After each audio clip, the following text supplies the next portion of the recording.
सुनिएगा गौर से, ये वाकया हमारे और आपके दिलों को झंझोड़ देगा।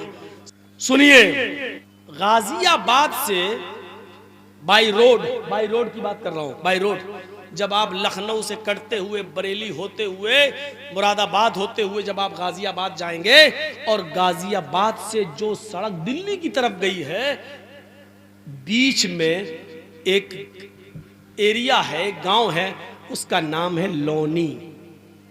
मशहूर जगह है लोनी, मुसलमानों की बस्ती है, काफी मुसलमान उसमें रहते हैं और बहुत अमीर और पैसे वाले लोगों की बस्ती। उस बस्ती में, लोनी के अंदर, दो सगे भाइयों की शादी होना थी, दोनों सगे भाइयों की शादी। और जिस गांव में बारात जाना थी वो एक ही गांव है, एक ही गांव में, लड़कियां अलग अलग थी लेकिन बारात एक ही गांव में जाना थी। तो शादी से, जैसे कल सुबह बारात जानी है, कल दोपहर में या 4 बजे के बाद, असर के बाद बारात जानी है, तो एक रात, यानी उससे एक रात पहले इन दोनों नौजवानों ने सोचा कि इस रात को रंगीन बनाया जाए, खेल तमाशा किया जाए। तो ये दोनों नौजवान दिल्ली से कुछ तवाइफों को लेके आए। अब तवाइफ तो नहीं बताना पड़ेगी, वो तो समझते ही है। तवाइफों को लेके आए और वो तवाइफ गाड़ियों से लाई गई, यानी इस आदमी ने अपनी गाड़ी से बुलवाई, पैसे वाले लोग थे। ईशा की नमाज, अजान के बाद, नमाज के बाद दौर चलता है शराब का, दौर चलता है नाच और गाने का।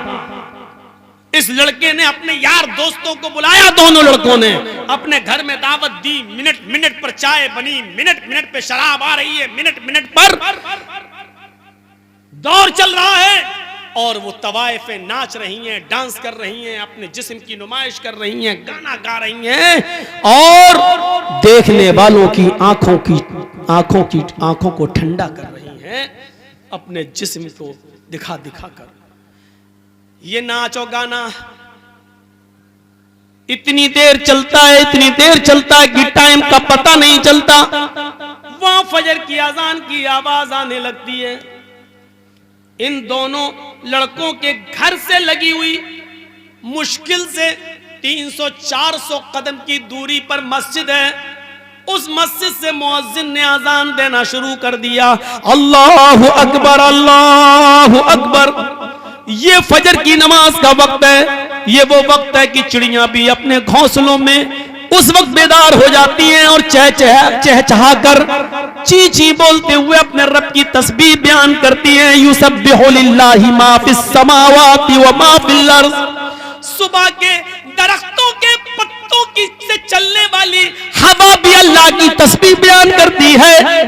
आसमान से उतरने वाली शबनम और ओस के कतरे भी अल्लाह की तस्बीह बयान करते हैं। कायनात की हर शय अल्लाह की हम्द व सना बयान करती है। और ये वो वक्त है फजर की नमाज का कि अल्लाह के नबी ने फरमाया कि मेरी उम्मत का जो भी आदमी, जो भी मुसलमान, जो भी मुझ पर ईमान लाने वाला फजर की नमाज के वक्त उठेगा और जमात के साथ फजर की नमाज पढ़ेगा, और फजर की नमाज पढ़ने के बाद फिर वो जो भी मेहनत करेगा, जो मजदूरी करेगा, अल्लाह रब्बुल आलमीन उसके रिस्क में बरकत देगा। अल्लाह उसके लिए रोजी के दरवाजे खोल देगा। उस आदमी को कभी भूखा नहीं सोने देगा, उसको फिक्र फाके की कभी नौबत नहीं आएगी। ये नबी अकरम का फरमान है। ये तवाइफें जो नाच रही थी, जो डांस कर रही थी, आजान की आवाज सुनती है, आजान की आवाज सुनती है, अल्लाहु अकबर, अल्लाहु अकबर। ये आजान की आवाज उन तवाइफों के कानों में जाती है।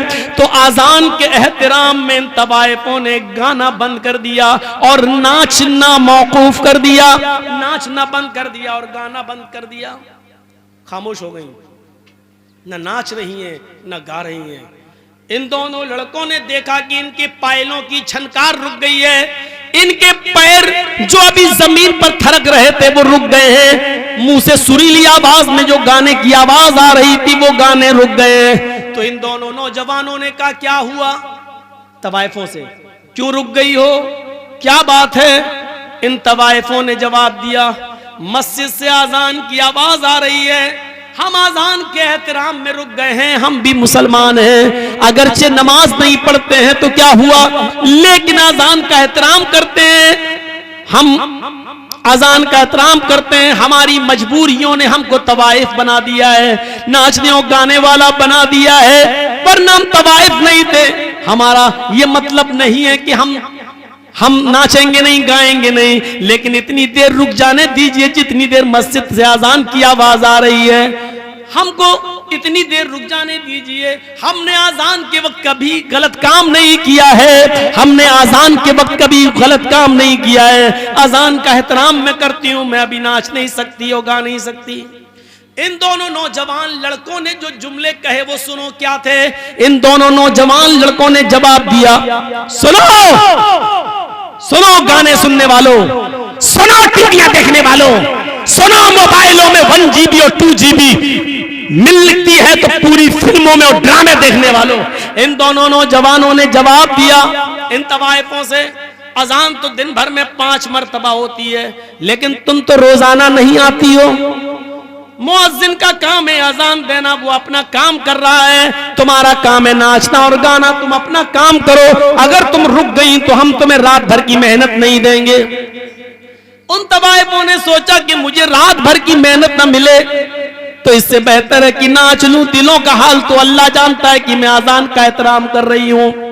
वो औरतें, वो तवाइफें फिर नाचने लगी, अजान की आवाज आ रही है, उनका दिल गवारा नहीं कर रहा है नाचना, लेकिन इन दोनों भाइयों ने कहा मुअज्जिन अपना काम करता है, तुम अपना काम करो, अगर नहीं करोगी तो हम तुम्हें मेहनत नहीं देंगे, हम जो सौदा हुआ है वो तुम्हें रकम नहीं देंगे। उन तवाइफों ने दोबारा नाचना और गाना शुरू कर दिया। सुनो, अजान के वक्त फिल्में देखने वालों, अजान के वक्त नाचो गाना देखने वालों, अल्लाह के जिक्र से मुंह फेरने वालों, बजाय मस्जिद के अपने खेतों में जाने वालों, बजाय मस्जिद के मॉल में शॉपिंग करने वालों, बजाय मस्जिद में जाने के होटलों में बैठ के चाय पीने वालों, बजाय मस्जिद में जाने के इंडिया पाकिस्तान का मैच देखने वालों, बजाय मस्जिद में जाने के अपने आप को लहू और लहब में मसरूफ रखने वालों, इन तवाइफों ने नाच गाना शुरू कर दिया। ये नाचती नहीं हो, ये नाच गाना सुबह 7 बजे तक चलता है।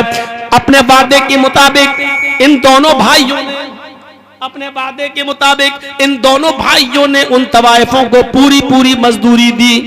उन तवाइफों ने कहा, देखिए हम औरत जात हैं, पेशावर तवाइफ जरूर है, हम पैसा मिलता है, सिर्फ नाचते और गाते हैं, लेकिन अपने जिस्म का सौदा नहीं करते हैं, हमारी इज्जत को खतरा है, तुम लोग इज्जत के साथ मुझे लेके आए हो, मुझे इज्जत के साथ दिल्ली तक पहुंचा दो। इन दोनों भाइयों ने सोचा कि चलो लौंडी से दिल्ली है ही कितना दूर, हम इनको पहुंचा देते हैं, फिर वापस आ जाएंगे।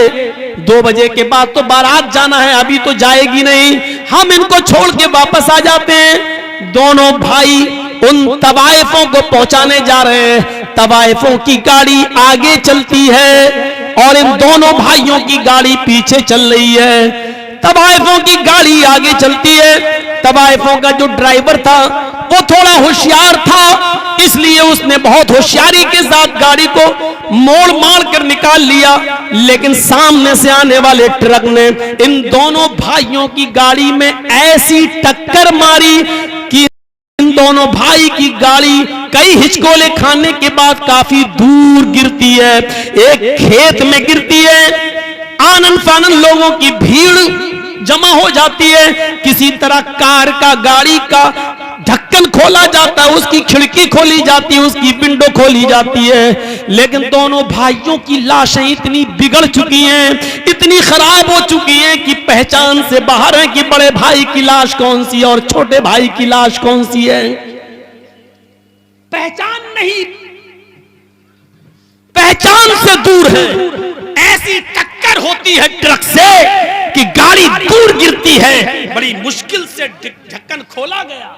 बस करो भैया, पी लेना बाद में चाय यार, हम इनको मना कर रहे हैं, पीछे से आप बोल रहे हैं। दोनों भाइयों की गाड़ी डिक्की खोली जाती, ढक्कन जब छिड़की तो लाश पहचानने में नहीं आ रही है कि बड़े भाई की लाश कौन सी है, छोटे भाई की लाश कौन सी है। इन दोनों लाशों को उठाया गया है, पोस्टमार्टम के बाद माँ बाप के हवाले किया गया है। जरा इस अंजाम को नौजवानों कभी सोचा है आपने? सोचा है आपने?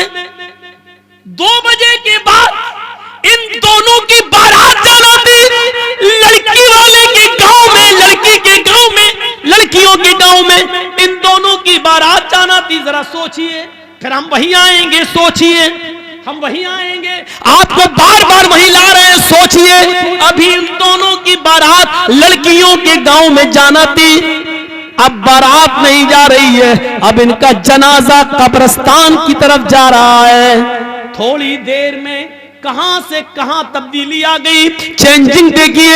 अभी 2 बजे के बाद, 4 बजे के बाद, मगरिब के बाद इनकी बारात लड़कियों के गांव में जाना चाहिए, लेकिन अब इन दोनों लड़कों को गांव में नहीं बल्कि कब्रिस्तान ले जाया जा रहा है।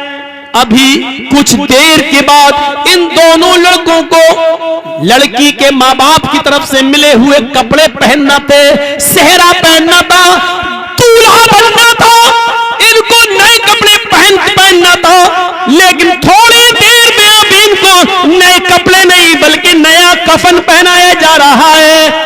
तसव्वुर कीजिए, फिर कहता हूं सोचिए, अभी इनको कपड़े पहनना थे नए, लड़की के माँ बाप की तरफ से मिले हुए कपड़े पहनना थे, लेकिन अब बाप की तरफ से इनको कफन पहनाया जा रहा है। मेरे भाइयों जरा सोचिए, अभी थोड़ी देर के बाद इनको शादी के मंडप पे बैठना था, वही मौलवी है जो अभी थोड़ी देर के बाद इन दोनों का खुतबा निकाह पढ़ाना था उसको।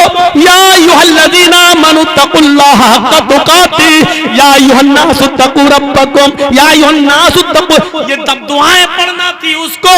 अभी खुतबा निकाह में ये आयतें उसको पढ़ना थी, लेकिन अब वही मौलवी खुतबा निकाह के बजाय अल्लाहुम्मा अग़फ़िर लिहय्यिना व मय्यतिना व शाहिदिना व गायबिना व सगीरिना व कबीरिना पढ़ रहा है। आपने सोचा है, आपने कभी गौर किया है, ये है अल्लाह के जिक्र से एराज करने का अंजाम। वमन अरज़ अन ज़िक्री फ़इन्न लहू मईशतन ज़ंका। कितनी खामोशी के साथ सुन रहे हैं अभी आप, ऐसा लग रहा है जैसे सरों पे कौवे बैठे हों। मौलाना साहब बात तो बड़ी अच्छी कर रहे हैं, लेकिन अभी देखिएगा। क्या बेटा अभी अक्ल में नहीं आई तुम्हारे?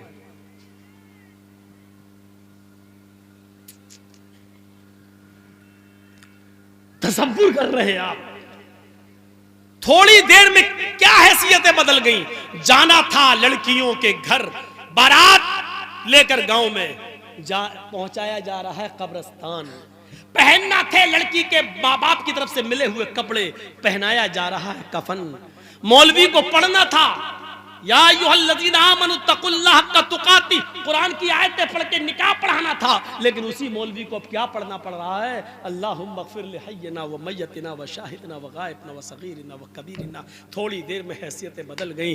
अंजाम सोचो, जिसने उन तवाइफों को अजान के वक्त भी नचवाया हो, इन दोनों नौजवान लड़कों का अंजाम क्या हुआ। और फिर ये तो दुनियावी अंजाम है, कब्र के अंदर ये अपने अंजाम को क्या भुगत रहे होंगे ये तो अल्लाह ही बेहतर जाने, और जहन्नम के अंदर अपने अंजाम को क्या भुगतेंगे मेरे भाइयों ये तो अल्लाह ही बेहतर जाने। हम तो मुसलमान होने के नाते से सिर्फ दुआए मग़फ़िरत ही कर सकते हैं, अल्लाह इनके गुनाहों को माफ़ फरमा दे। मेरे भाइयों ये दुआ हर मुसलमान का हक है करने का, लेकिन माफ करना न करना ये तो अर्श वाला जानता है कि उसको माफ करना चाहिए कि नहीं करना चाहिए। जरा तसव्वुर करो कि क्या ये आदमी गुनाह की माफी के लायक है जो तवाइफों से ये कह रहा हो कि अजान तो 5 वक्त होती है, तुम रोजाना थोड़ी आती हो, अजान तो फिर भी हो जाएगी, तुम बार बार थोड़ी आओगी, मुअज्जिन अपना काम कर रहा है, तुम अपना काम करो। जरा तसव्वुर करो, क्या ऐसा शख्स अल्लाह की अदालत में गुनाह की तौबा के लायक है? क्या अल्लाह ऐसे शख्स को माफ कर सकता है? तसव्वुर करिए, हम ये नहीं कह रहे माफ करना न करना उसके इख्तियार में है, लेकिन तसव्वुर करो कि गुनाह कितना बड़ा।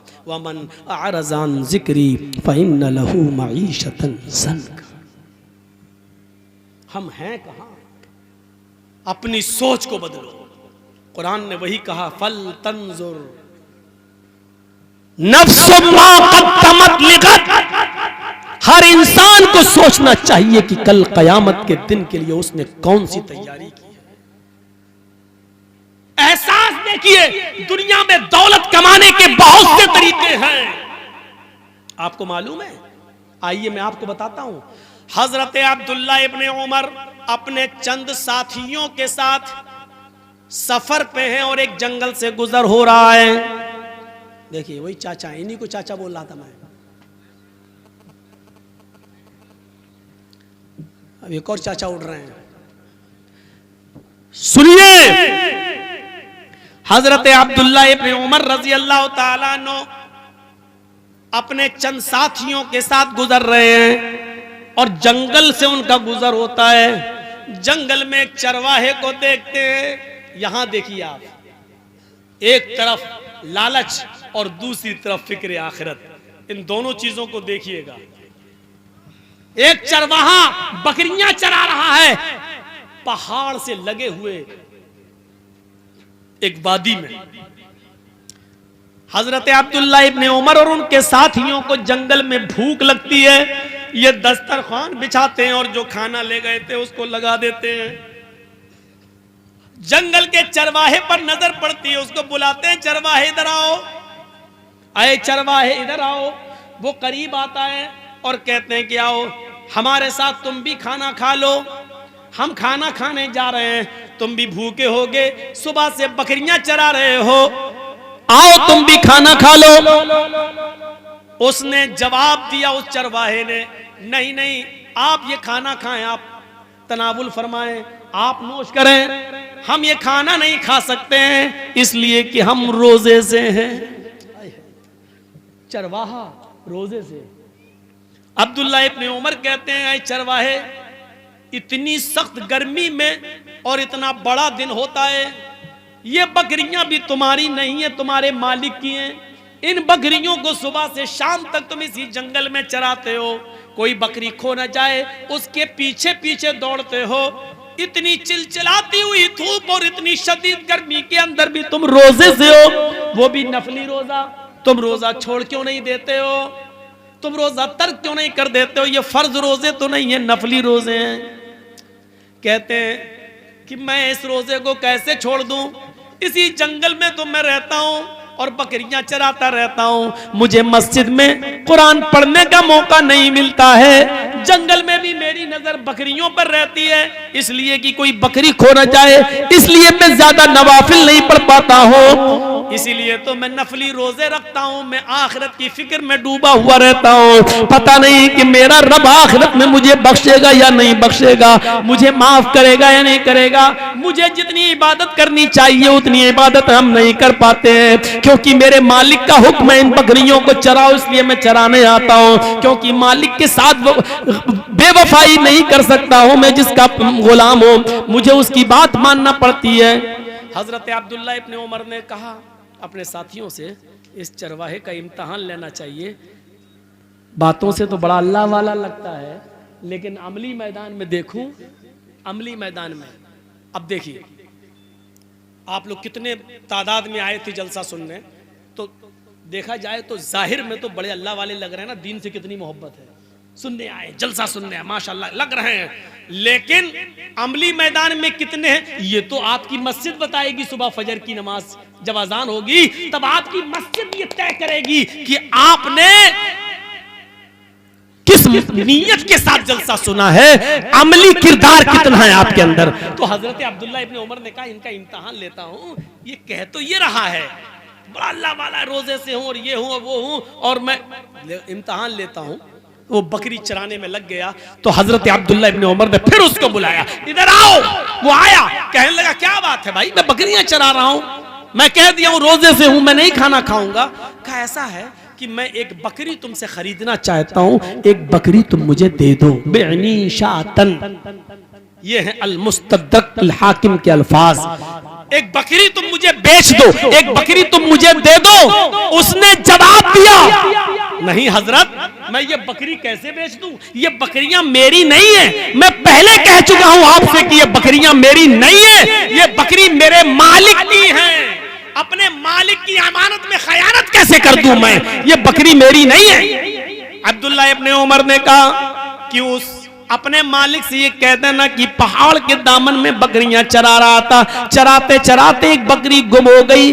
अक्सर ऐसा हो ही जाता है, बकरियां चरते चरते कहीं दूर निकल जाती हैं, कहीं खो जाती हैं, या कोई दूसरा आदमी पकड़ के ले जाता है। तुम्हारा मालिक तुमसे कुछ नहीं कहेगा, क्योंकि बकरियों पर तुम्हारी नजर थी, लेकिन चरते चरते कोई बकरी दूर निकल गई और वो गुम हो गई।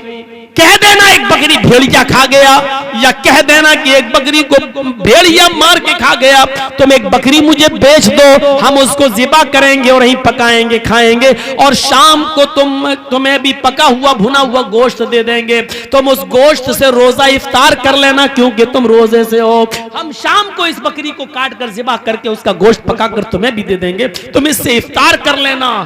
वो चरवाहा हजरत अब्दुल्ला इब्न उमर की ये बात सुनता है, उंगली से इशारा करता है और चीखता हुआ रोते हुए भागता है, कहता आइन अल्लाह आइन अल्लाह आइन अल्लाह, फिर अल्लाह कहाँ है, फिर अल्लाह कहाँ है, फिर अल्लाह कहाँ है। यानी आए अब्दुल्ला इब्न उमर, आज मैं तुम्हें बकरी बेच दूंगा, मैं अपने मालिक से झूठ बोल दूंगा, मेरा मालिक मुझे कुछ नहीं कहेगा, थोड़े से दिरहम मुझे बकरी के मिल जाएंगे, लेकिन फिर अल्लाह तो मेरी इस हरकत को देख रहा है। मैं अपने मालिक से झूठ बोल सकता हूं, लेकिन कल कयामत के दिन अपने मालिक के मालिक को क्या जवाब दूंगा। आइन अल्लाह आइन अल्लाह, फिर अल्लाह कहाँ है, अल्लाह कहाँ है।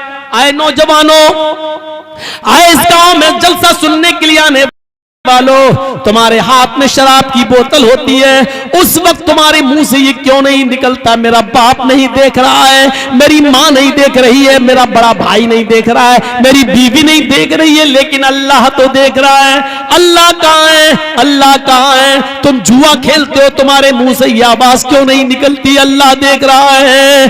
तुम चोरी करते हो, तुम्हारे मुंह से ये आवाज क्यों नहीं आती, आइन अल्लाह आइन अल्लाह। अल्लाह कहाँ है, अल्लाह कहाँ है। आजान की आवाज आती है, तुम कैरम बोर्ड खेलते रहते हो, तुम मैच देखते रहते हो, तुम्हारे मुंह से उस वक्त ये आवाज क्यों नहीं निकलती, आइन अल्लाह। कोई देखे ना देखे, लेकिन अल्लाह तो देख रहा है। ये तकवा कहां गया है, ये तुम्हारे अंदर की नेकी कहां चली गई, ये सोच तुम्हारी कहां चली गई।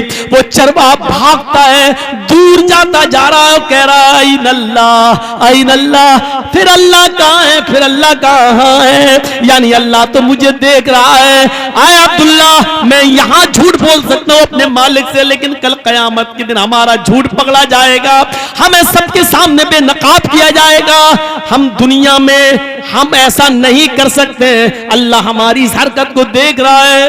अब्दुल्ला इब्न उमर ने उस चरवाहे को भागते हुए देखा और अपने साथियों से कहने लगे, आइन अल्लाह आइन अल्लाह, अल्लाह कहाँ है, अल्लाह कहाँ है। देखो इस चरवाहे के अंदर अल्लाह का कितना डर है, इतना खौफ है। वो अपने गांव जाते हैं, अब्दुल्ला इब्न उमर लौटकर अपने घर जाते हैं और दूसरे दिन उस चरवाहे के मालिक के पास जाते हैं और कहते हैं, मुझे ये चरवाहा भी चाहिए और जितनी बकरियां तुम्हारी हैं वो सब मुझे चाहिए, कीमत बताओ, कीमत बताओ। मालिक ने कहा, इस गुलाम की इतनी कीमत और बकरियों की इतनी कीमत। अब्दुल्ला इब्न उमर ने गुलाम की कीमत भी अदा कर दी और बकरियों की कीमत भी दे दी। गुलाम को खरीद लिया और गुलाम के साथ साथ बकरियां भी खरीद ली और फिर उस गुलाम को आजाद कर दिया। अय गुलाम, आए फलां के गुलाम, मैंने तुम्हें खरीद लिया अपना गुलाम बनाने के लिए नहीं, आज तुम्हें मैं आजाद कर रहा हूं और ये बकरियां तुम्हें तोहफे में दे रहा हूं। अब तुम इन बकरियों के मालिक हो और किसी के गुलाम नहीं हो। आइन अल्लाह, ये कलमा, इस जुमले ने तुम्हें आज गुलामी से नजात दिला दी है। इसी तरह अल्लाह से डरते रहना, इंशाअल्लाह अल्लाह से इसी तरीके से डरते रहोगे तो यही डर कयामत के दिन जहन्नम से भी तुम्हें आजाद कर देगा, जहन्नम से भी तुम्हें नजात दिला देगा। मेरे भाइयों, कल तक ये सोच थी, कल तक ये फिक्र थी, ये कहां चली गई, आज हमारे अंदर से कहां चली गई। सारे वाकयात मैं आपको कुरान से सुना रहा हूं या हदीस से सुना रहा हूं। मेरे भाइयों, कुरान और हदीस को सुनने की आदत डालिए और उसके मुताबिक अपनी जिंदगी को ढालिए, उसके मुताबिक अपनी जिंदगी को ढालिए और आदत डालिए अपनी सोच को बदलने की। कभी आपने सोचा है आज भी पैसा लेकर अपना जिस्म बेचने वाली बहुत औरतें तुम्हें मिल जाएंगी, हर शहर में मिल जाएंगी। किशनगंज से लेकर सिलीगुड़ी तक आप चले जाओ, नेट पे तलाश करो, सर्च करो, गूगल पे आप सर्च करो तो हर जगह उनके अड्डे भी तुम्हें मिल जाएंगे। मेरे भाइयों, जरा तसव्वुर करो, वो लड़कियां, वो औरतें पैसा लेती हैं और जिस्म बेचती हैं। सोची तो है? उनसे पूछो ऐसा क्यों करती हो, वो क्या कहेंगी? बिजनेस है मेरा, धंधा है मेरा। उनकी सोच क्या है तवाइफों की? ये बिजनेस है, ये धंधा है, मैं अपना जिस्म बेच रही हूं, पैसा कमा रही हूं, ये मेरा जिस्म है, ये मेरा जिस्म है, ये मेरा बिजनेस है, ये मेरा धंधा है। ये उनकी सोच है। लेकिन हम और आप अपनी बहनों बेटियों से ये काम क्यों नहीं कराते? क्योंकि हम जानते हैं कि ये गलत काम है, ये गंदा काम है, ये हराम काम है और ये बदनामी वाला काम है, ये इंसान को जलील करता है। ये हमारी सोच है। इंसान दो हैं, वो भी इंसान, हम भी इंसान। उसकी सोच क्या है? वो कहती है ये धंधा है, और हमारी सोच क्या है? हम कहते हैं ये गलत और नाजायज और हराम काम है जो हम अपनी माँ बहन बेटी से नहीं करा सकते हैं। गौर कीजिए, दुनिया में इंसान वो भी है, हम भी हैं। उसकी सोच वो है, हमारी सोच ये है। जब इस दुनिया में एक इंसान की दो सोचें हो सकती हैं, तो इसी को अल्लाह कह रहा, अपनी सोच को कुरान और हदीस के मुताबिक ढालो। अपनी सोच को अपने हिसाब से मत चलाओ, बल्कि कुरान और हदीस के मुताबिक अपनी सोच को ढालो। अल्लाह के रसूल ने जिन औरतों को नंगा कहा है, वो तुम्हारे फैशन कह देने से फैशन नहीं माना जाएगा, वो नंगी ही रहेंगी। अल्लाह के रसूल ने जिस शराब को शराब और हराम करार दिया है, उस शराब को हम दवा का नाम देकर जायज नहीं कर सकते हैं। वो शराब शराब रहेगी, वो हराम हराम रहेगी। उसको कोई जबान में उसका नाम दवा रख दो तो दवा रख देने से उसकी हैसियत नहीं बदल जाएगी। तो मेरे प्यारे साथियों, अपनी सोच को बदलने की कोशिश करो, अपनी सोच को बदलो, अपनी जिंदगी के अंदर तकवा लाओ, परहेजगारी लाओ। जरा तसव्वुर करो, एक वाकया सुनाता हूं हदीस का। अल्लाह के नबी फरमाते हैं, चलिए आधे लोग तो जा चुके हैं, आधे रह गए हैं, थोड़ा सा सुनिए। एक और चीज हम आपको सुनाने जा रहे हैं, बहुत जबरदस्त चीज है। अल्लाह के नबी फरमाते हैं कि एक ऐसा जमाना भी तुम अपनी आंखों से देखोगे। अब सोच देखिए, एक ऐसा जमाना आएगा कि तुम अपनी आंखों से देखोगे, युस्बिहुर रजुलु मुमिनन व युमसी काफिरन व युमसी मुमिनन युस्बिहु काफिरन यबीउ दीनहु बिइरज़िम मिनद दुनिया। बहुत जबरदस्त हदीस है। इस हदीस को जिसने भी सुन लिया, अपनी सोच को बदल लो, इंशाअल्लाह कामयाब। सुनिए क्या है। तुम देखोगे लोगों को कयामत से पहले एक ऐसा जमाना आएगा कि तुम देखोगे कि एक मुसलमान युस्बिहुर रजुलु मोमिनन, सुबह जब वो उठेगा तो वो मोमिन होगा, युमसी काफिरन, शाम होते होते काफिर हो जाएगा। लीजिए, कौन आदमी? सुबह उठोगे मोमिन पाओगे उसको, और शाम होने से पहले पहले वो काफिर हो जाएगा। शाम को उसको देखोगे वो मोमिन होगा, लेकिन सुबह उठते उठते देखोगे कि वो काफिर हो जाएगा। दोनों बातें कह दी। सुबह तुम देखोगे एक इंसान को कि वो मोमिन होगा, लेकिन शाम होते होते वो काफिर हो जाएगा। शाम को देखोगे किसी को कि वो मोमिन होगा, सुबह उठते उठते वो काफिर हो जाएगा। यबीउ दीनहु बिइरज़िम मिनद दुनिया, वो दुनिया के चंद सिक्कों में अपना ईमान बेच देगा। दुनिया के चंद सिक्कों में अपना ईमान बेच देगा। आओ आज हम तुम्हें एक सैर कराते हैं, आओ एक तफरीह कराते हैं तुम्हें, और तुम्हें तुम्हारा समाज का एक नक्शा दिखाते हैं। ऐसे लोग हमारे समाज में मौजूद हैं। कौन है? सुबह उठते हैं मोमिन होंगे।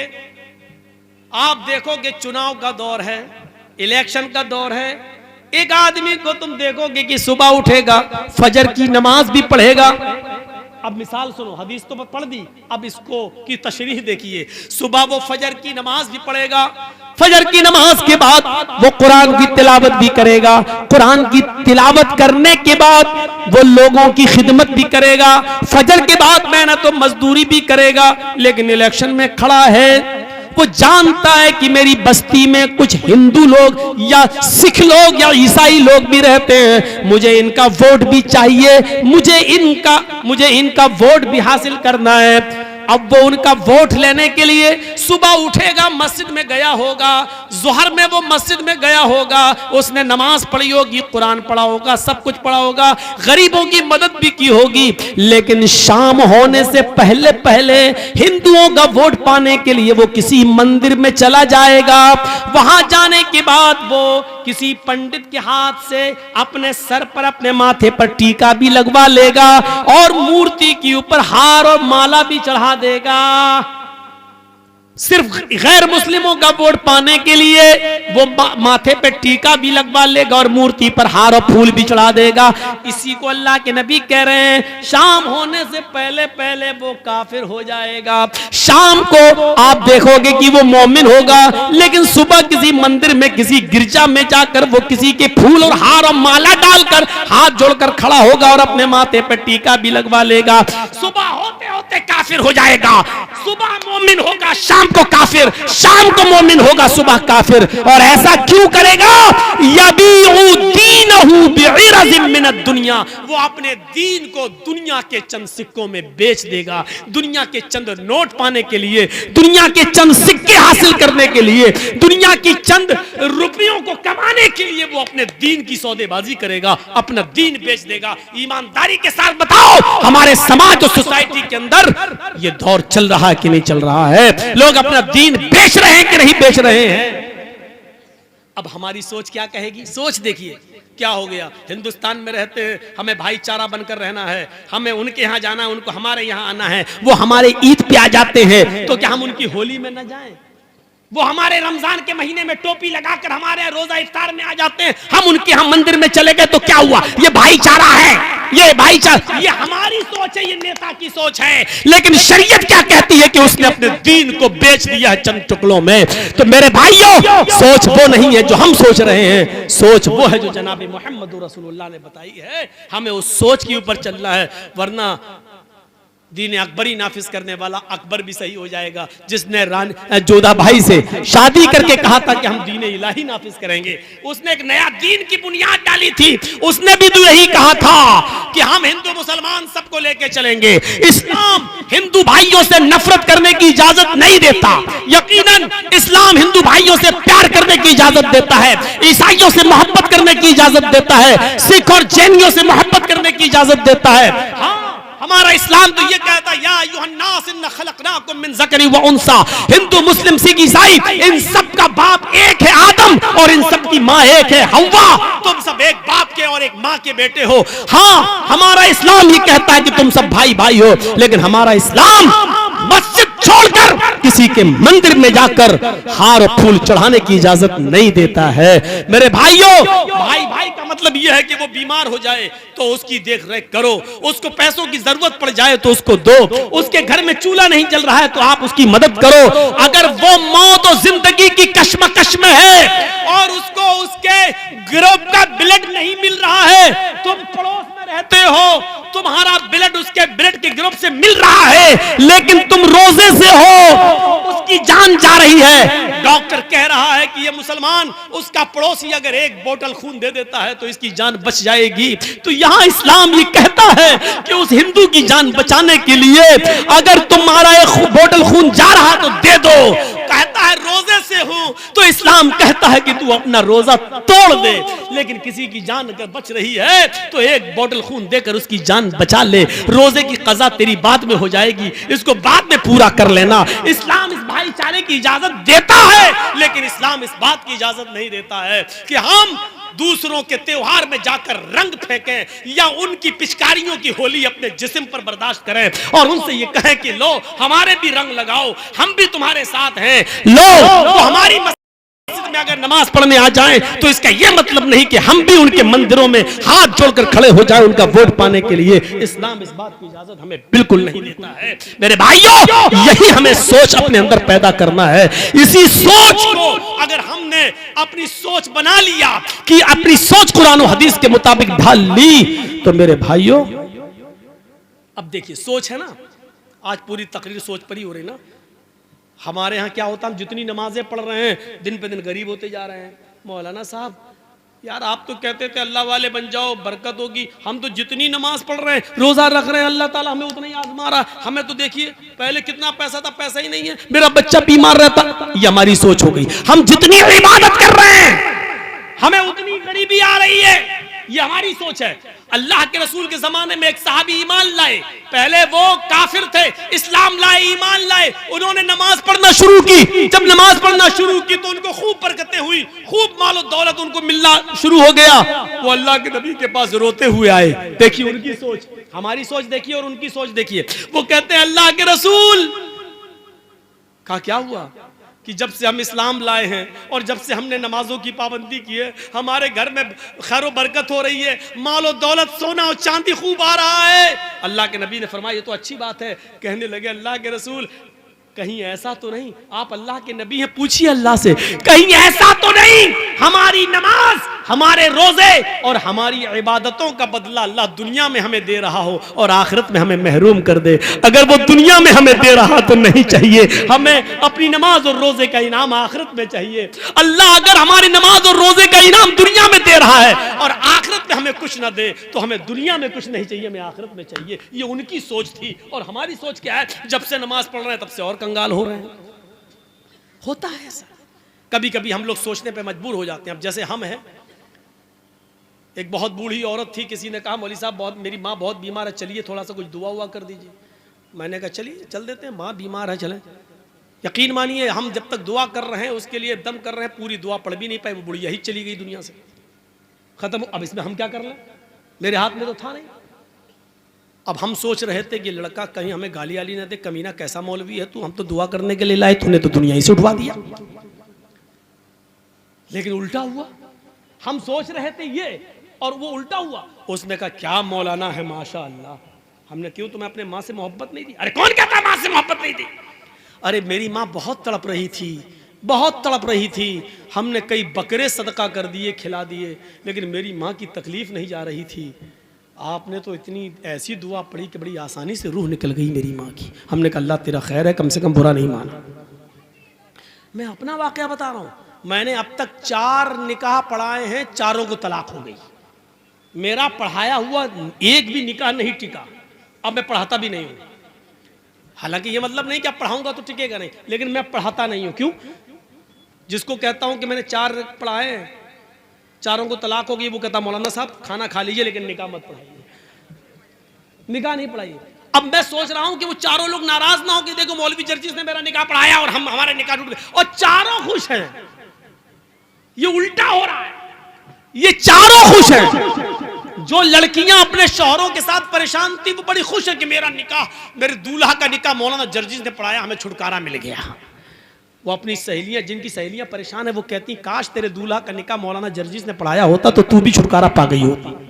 तो उल्टा हो रहा, हम सोच रहे हैं कि कभी गलत ना कहें, लेकिन उससे को लड़के भी खुश, लड़कियां भी खुश, बहुत अच्छा छुटकारा मिल गया। तो कभी कभी ऐसा होता है, जरूरी नहीं कि हम जो सोचें वही सही हो। देखिए एक आदमी लंगड़ाता हुआ आ रहा है, ये मुखिया जी बैठे हैं आपके, बड़े इज्जतदार आदमी हैं आपके समाज के, मान लो ये डॉक्टर हैं और हम भी डॉक्टर हैं। अब वहां से एक आदमी लौट के आ रहा, लंगड़ाता हुआ चला आ रहा है। अब मैं डॉक्टर हूं, मुखिया जी भी डॉक्टर हैं। मुखिया जी ने कहा जर्जी साहब जी ये इस आदमी के पैर में मोच आ गई इसलिए लंगड़ाते हुए चल रहा है। मैं डॉक्टर हूं, मुझे तजर्बा है। मैंने कहा नहीं मुखिया जी आपका तजर्बा गलत है, उसके पैर में मोच नहीं आई है, उसकी रीढ़ की हड्डी में दर्द हो रहा है इसलिए लंगड़ाता हुआ चल रहा है। मुखिया जी की सोच अलग, मेरी सोच अलग, ये भी डॉक्टर मैं भी डॉक्टर।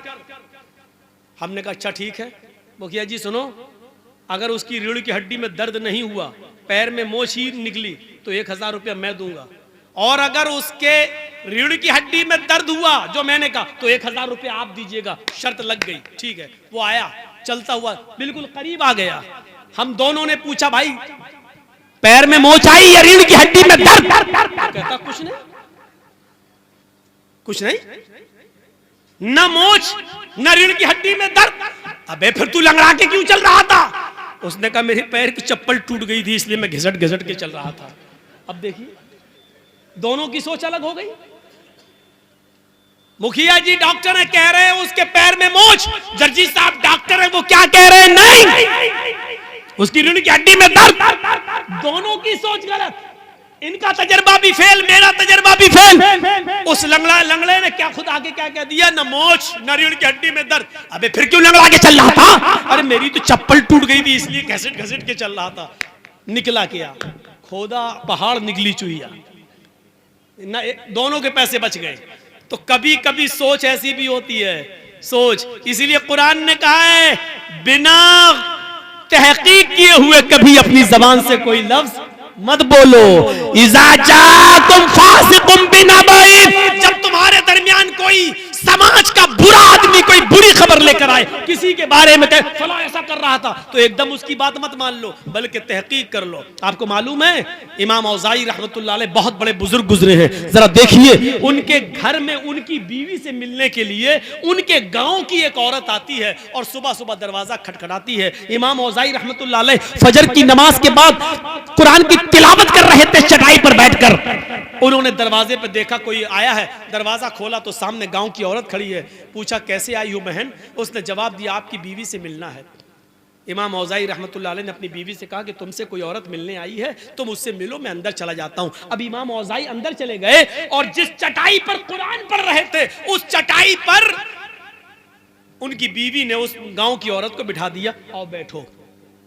वो औरत जैसे ही जो गांव की मिलने आई थी, जैसी बैठी चटाई पर, उसके पीछे से जो शलवार, ये जो थम्स होते हैं हिप का हिस्सा, ये पूरा भीग गया। जैसी बैठी वो पूरी शलवार, पूरा कपड़ा उसके जिस्म से चिपक गया, भीग गई वो।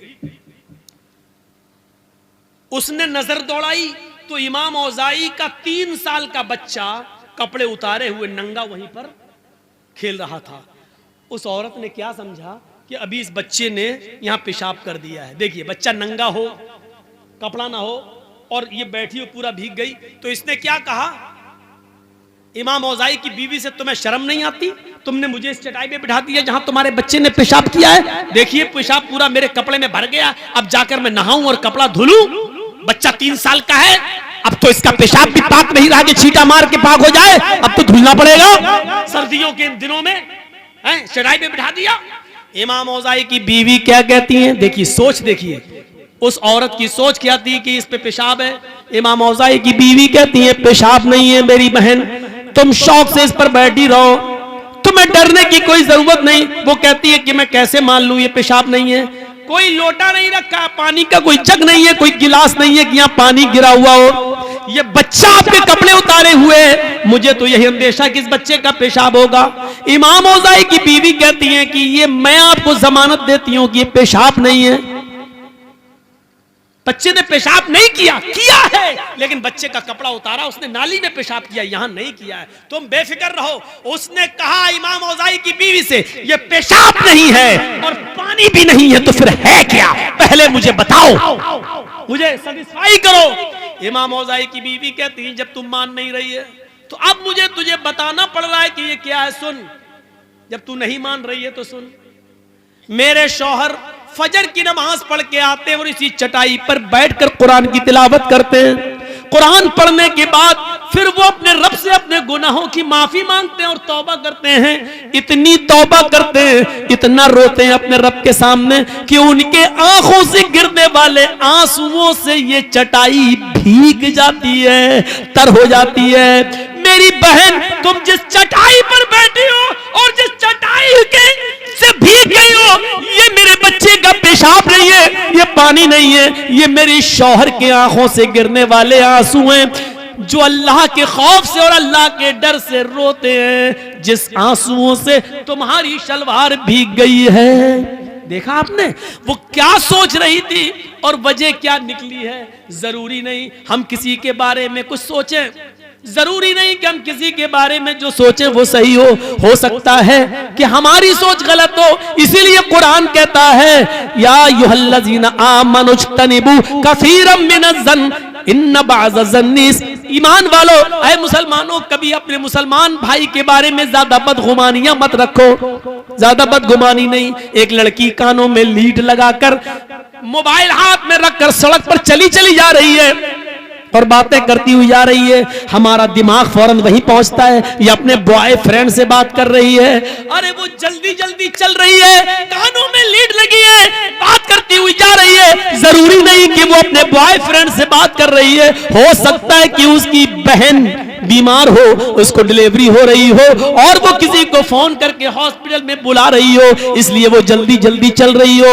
ये भी हो सकता है कि वो जल्दी जल्दी किसी से बात करती हुई जा रही है, उसका बाप का एक्सीडेंट हो गया हो और वहां फोन आया हो कि बेटी जल्दी आओ कुछ रुपए लेकर। जरूरी नहीं है कि वो बॉयफ्रेंड से बात कर रही हो। इसीलिए कुरान कहता है किसी के बारे में ज्यादा बदगुमानियां मत पाला करो, किसी के बारे में ज्यादा बदगुमानियां मत रखो, किसी को तो सोच देखिए हमारी सोच क्या है और उसकी सोच क्या है। मेरे भाइयों, सोच को बदलने की कोशिश करो, सोच को बदलो, सोच को। मेरे भाइयों, मौलाना जर्जीस और मुखिया जी की बनती नहीं है। एक मिसाल दे रहा हूं, मौलाना जर्जीस की और मुखिया जी की बनती नहीं है, आपस में नाराजगी है। न ये मुझे देखना चाहते न मैं इनको देखना चाहता हूं। मुखिया जी अपने घर के दरवाजे पे खड़े हैं, छत पे खड़े हैं, जर्जीस साहब जा रहे हैं, नमाज के लिए जा रहे हैं। जर्जीस साहब की नजर मुखिया जी पर पड़ गई।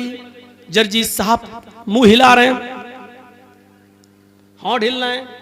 अब मुखिया जी के दिल में क्या आया, ये कमीना मुझे गाली दे रहा होगा, क्योंकि हमारी बनती नहीं है ना। हम होंठ हिलाते हुए जा रहे हैं, मुखिया जी ने हमारे होंठ हिलते हुए देखे, कमीना में गाली दे रहा, जरूर दिल में गाली दे रहा होगा, होंठ हिल रहे हैं।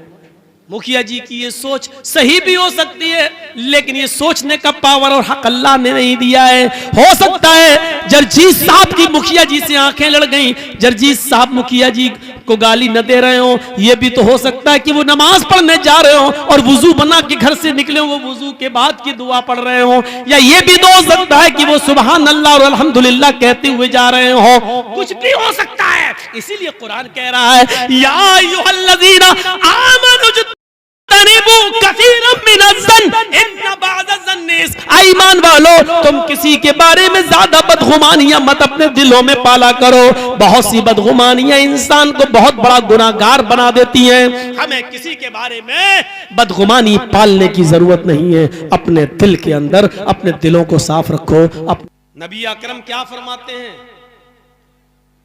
तुम देखोगे तुम्हारी जिंदगी में कयामत से पहले एक ऐसा जमाना आ जाएगा कि तुम अपनी आंखों से देखोगे निसाउन, ऐसी औरतों को, आरियातुन, जो कपड़े पहने होंगी, यानी देखने में कपड़े होंगे उनके जिस्म पर,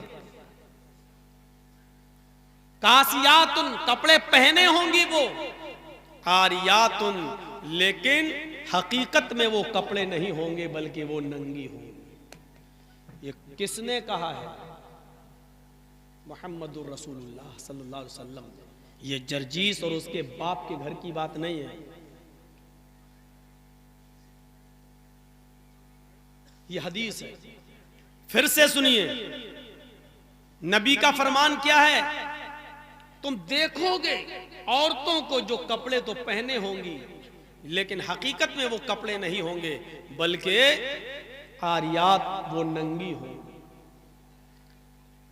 माइलात, जब वो निकलेंगी अपने घरों से तो नौजवानों को अपनी तरफ माइल करेंगी, अपनी तरफ रिझाएंगी, अपनी तरफ आकर्षित करेंगी, अपनी तरफ खींचेंगी। वह मुमीलात, और जो नौजवान उनसे मुस्कुरा के बात करेगा वो उनकी तरफ भी माइल हो जाएंगी, वो उनकी तरफ भी आकर्षित हो जाएंगी। यानी दोनों तरफ से ये मामला होगा, ये उनकी तरफ माइल होंगी और लड़के इनकी तरफ माइल होंगे। और ये माइल होने की वजह क्या होगी? इनके लिबास, इनके कपड़े, इनकी ड्रेस, इनकी पोशाक, जिसको अल्लाह के रसूल ने क्या कहा, कपड़े तो पहने होंगी लेकिन नंगी होंगी। देखिए नबी ने क्या कहा, कपड़े तो पहने होंगे लेकिन नंगी होंगी। अल्लाह के रसूल ने हमें यह बताया कि हर कपड़ा पहनने वाली औरत कपड़ा पहने हुए नहीं है, वो नंगी, कुछ कपड़े ऐसे हैं जिनको पहनने के बावजूद भी औरत नंगी कहलाती है। आज तक हमने किसी औरत को नंगा कहा है? इसी जलसे में चलिए बाहर, आओ इसी स्टेज के बाहर चलते हैं, चंद कदम की दूरी पर चलते हैं और अभी हम आपको दिखा देते हैं कि कितनी लड़कियां और कितनी औरतें नंगी घूम रही हैं। आप कहोगे दिखाइए मौलाना, और जिसको मैं दिखाऊंगा आप कहोगे नंगी कहां है, तो मैं आपको कहूंगा कि अल्लाह के रसूल ने इसी औरत को नंगा कहा है। कपड़े तो पहने होंगी लेकिन नंगी होंगी। अब मैं आपसे पूछता हूं कि अगर ये नंगी नहीं है तो इस ड्रेस को आप क्या कहोगे? आप कहेंगे ये फैशन है। साहब आजकल ये फैशन चल रहा है। देखिए सोच की फिक्र क्या हो गई है। नबी अकरम जिसको नंगा कह रहे हैं, हमारी सोच उसको फैशन कह रही है। इसलिए कुरान ने क्या कहा है? अल्लाह से डरो और सोचो, वल तंजुर, गौर करो कि तुमने कल कयामत के दिन के लिए क्या भेजा है। अपनी सोच बदलो। जब तक हम इन लड़कियों के इन कपड़ों को ड्रेस कहते रहेंगे, किसी एक औरत को आप नहीं सुधार सकते हो, किसी एक लड़की को राह रास्त पे नहीं ला सकते। जब हम इन गुजरने वाली लड़कियों को ये कहेंगे ये नंगी लड़की जा रही है, बेहया जा रही है, बेशरम जा रही है, जब आप अपनी सोच को नबी की हदीस के मुताबिक ढालेंगे, तब आप अपने समाज और अपने मुआशरे के अंदर कुछ इस्लाही कदम उठा सकते हैं। नहीं साहब, हम कैसे कहते हैं इसमें तो प्रधान की लड़की है, इसमें तो सरपंच की लड़की है, इसमें तो एमएलए की बेटी है, इसमें तो एमपी की बेटी है। यही तो मैं 20 साल से सुनाते आ रहा हूं कि जो जितना अमीर बाप है, मैं आपको एक पहचान बता रहा हूं आपको कि जिस लड़की के जिस्म पर जितना कम कपड़ा आपको दिखाई दे, जो जितने शॉर्ट कपड़े पहने हुए आपको मार्केट में और बाजारों में दिखाई दे, समझ लेना ये उतना ही अमीर बाप की बेटी जा रही है। ये पहचान है, ये पहचान है। वो बाप मेरी नजर में बखील और कंजूस बाप है जो अपनी बेटी को 5 मीटर का कपड़ा भी पूरा लाकर न दे सके। बखील है, कंजूस है और वो अपनी बेटी का सौदागर है। अल्लाह के रसूल ने ऐसे बाप को दयूस कहा है। और दयूस का माना जानते हो? सुनो, इस गुस्से की वजह आप खुद हैं, हम नहीं हैं।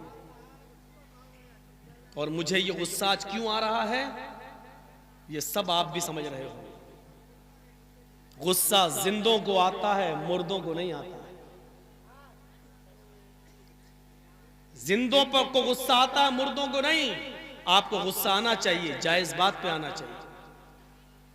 अल्लाह के रसूल को भी गुस्सा आता था और इतना आता था कि आपकी गुस्से में आंखें लाल हो जाती थी और ऐसा लगता था जैसे किसी ने अनार का जूस, अनार का रसा नबी अकरम की आंखों में डाल दिया। लोग कहते गुस्सा हराम है, नाजायज गुस्सा हराम है। जायज बात पर आप गुस्सा कर सकते हैं। आपकी बेटी बेपर्दा घूम रही है, आप गुस्सा कीजिए, आपको कौन रोक रहा है? आपकी बीवी बेपर्दा घूम रही है, आप गुस्सा कीजिए, आपको कौन रोक रहा है?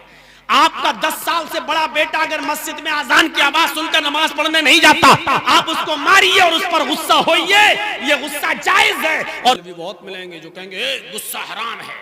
बे तेरे बाप का फतवा है गुस्सा हराम है? कहां से लाया तू? किस हदीस में आया? अगर गुस्सा हराम होता तो हजरत उमर को कभी गुस्सा ना आता, नबी अकरम को कभी गुस्सा नहीं आता। हाँ, ये कहिए कि नाजायज गुस्सा हराम है। गुस्सा कौमों की तब्दीली का जरिया बनता है, गुस्सा बीवी की इस्लाह का जरिया बनता है, गुस्सा अपनी औलाद को सुधारने का और रास्ते पे लाने का जरिया बनता है। एक बाप अपनी औलाद पर जायज गुस्सा करना छोड़ दिया, इसलिए औलाद बिगड़ रही है। एक शौहर अपनी बीवी पर जायज गुस्सा छोड़ दिया, करना छोड़ दिया, इसलिए बीवी बिगड़ रही है। एक भाई अपनी बहन पर जायज गुस्सा करना छोड़ दिया, इसलिए बहनें आज आवारा घूम रही हैं।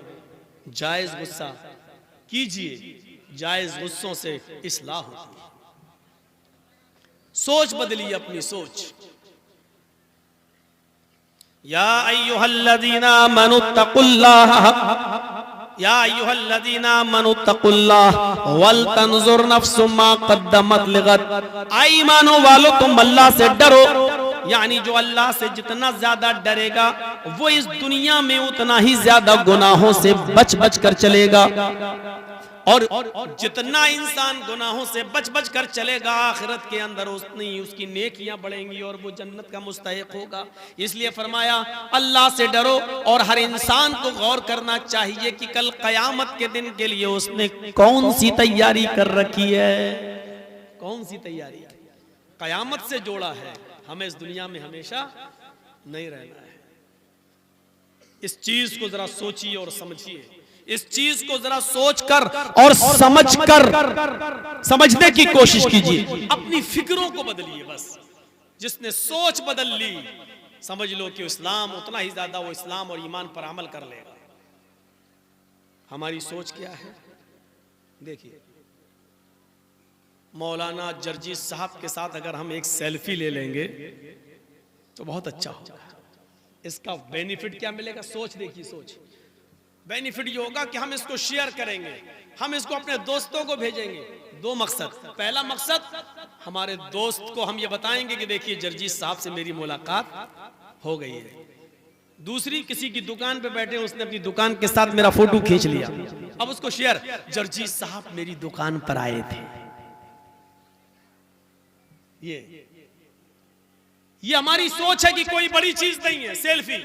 सोच क्या है? वीडियो बन रही है, मोबाइल आ रही है, यूट्यूब पे आ रही है, तकरीरें बन रही है, कैमरे वाले आ रहे हैं, तो हमने अगर सेल्फी ले ली, तस्वीर ले ली, तो इसमें बुराई क्या है?